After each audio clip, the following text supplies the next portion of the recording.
સુરત શહેરમાં આજે કેન્દ્રીય જળશક્તિ મંત્રીના હસ્તે સુરતને 34 કરોડના વિકાસની ભેટ. 9 સરકારી શાળાના કામોનું લોકાર્પણ CR પાટીલના હસ્તે કરાયું.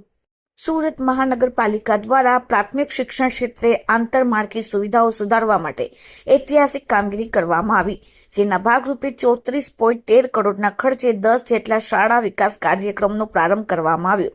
કેન્દ્રીય જળશક્તિ મંત્રી CR પાટીલના હસ્તે મદનલાલ ધીંગારા શાળા નંબર 210 અને વિસરુ સખારામ ખાંડેકર શાળા નંબર 142 ખાતે આયોજિત ભવ્ય કાર્યક્રમમાં કામોનું લોકાર્પણ સંપન્ન થયું.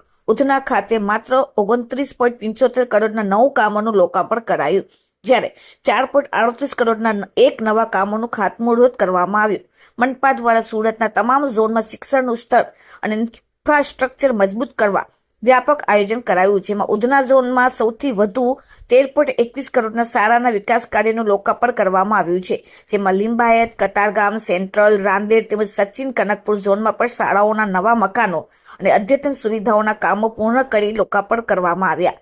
સરથાણા ઝોનમાં 4.38 કરોડના ખર્ચે બનનારી નવી શાળાના બાંધકામનું ભૂમિપૂજન કરવામાં આવ્યું.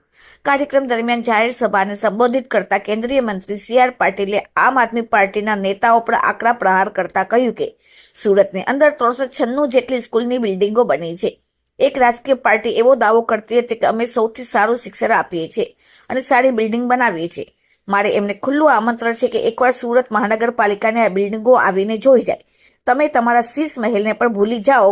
એ પ્રકારનું ભવ્ય કન્સ્ટ્રક્શન અહીં સરકારી શાળાઓમાં કરવામાં આવ્યું છે.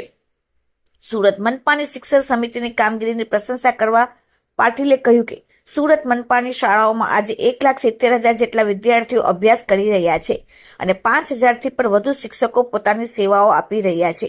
રાજ્ય સરકારની મદદથી તમામ બાળકોને બપોરે પૌષ્ટિક ભોજન, કુપોષિત બાળકો માટે ખાસ પોષક આહાર અને મહાનગરપાલિકા દ્વારા દરેક વિદ્યાર્થીને 2 જોડી શ્રેષ્ઠ ગણવેશ, 1 જોડી બૂટ અને મોજા પર વિનામૂલ્યે પૂરી પાડવામાં આવે છે, જે રાજ્ય સરકાર અને મનપાની શિક્ષણ પ્રત્યેની પ્રતિબદ્ધતા દર્શાવે છે.